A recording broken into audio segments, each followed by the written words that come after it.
Hello so guys, দেখতে পাচ্ছ ছাদের উপরে চাষ করেছি গোলাপ গাছ। দেখতেই পাচ্ছ ছাদ বাগানে গোলাপ গাছ চাষ করা হয়েছে।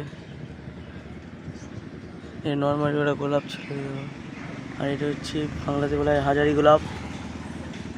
দেখতে পাচ্ছ নতুন ডালপালা গজিয়েছে, আবার একটা ছোট মতন কুড়ি হয়েছে।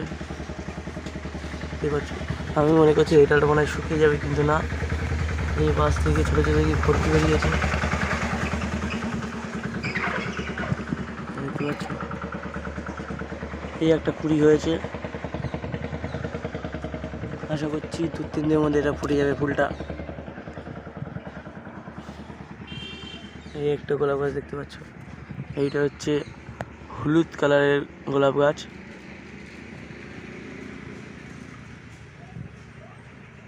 আর এই দেখতে পাচ্ছ ড্রাগন গাছ রয়েছে এর মধ্যে বসানো, পেয়ারা গাছ চারা রয়েছে, 2 দিন বাদে তুলে দিতে হবে।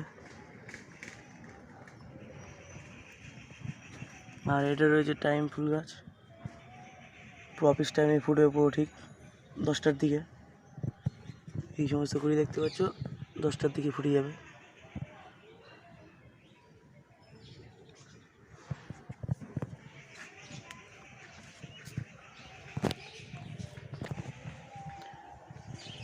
দেখতেই পাচ্ছ আজকের এই পর্যন্ত ভিডিও। ভালো লাগলে লাইক কমেন্ট শেয়ার করবে বন্ধুরা।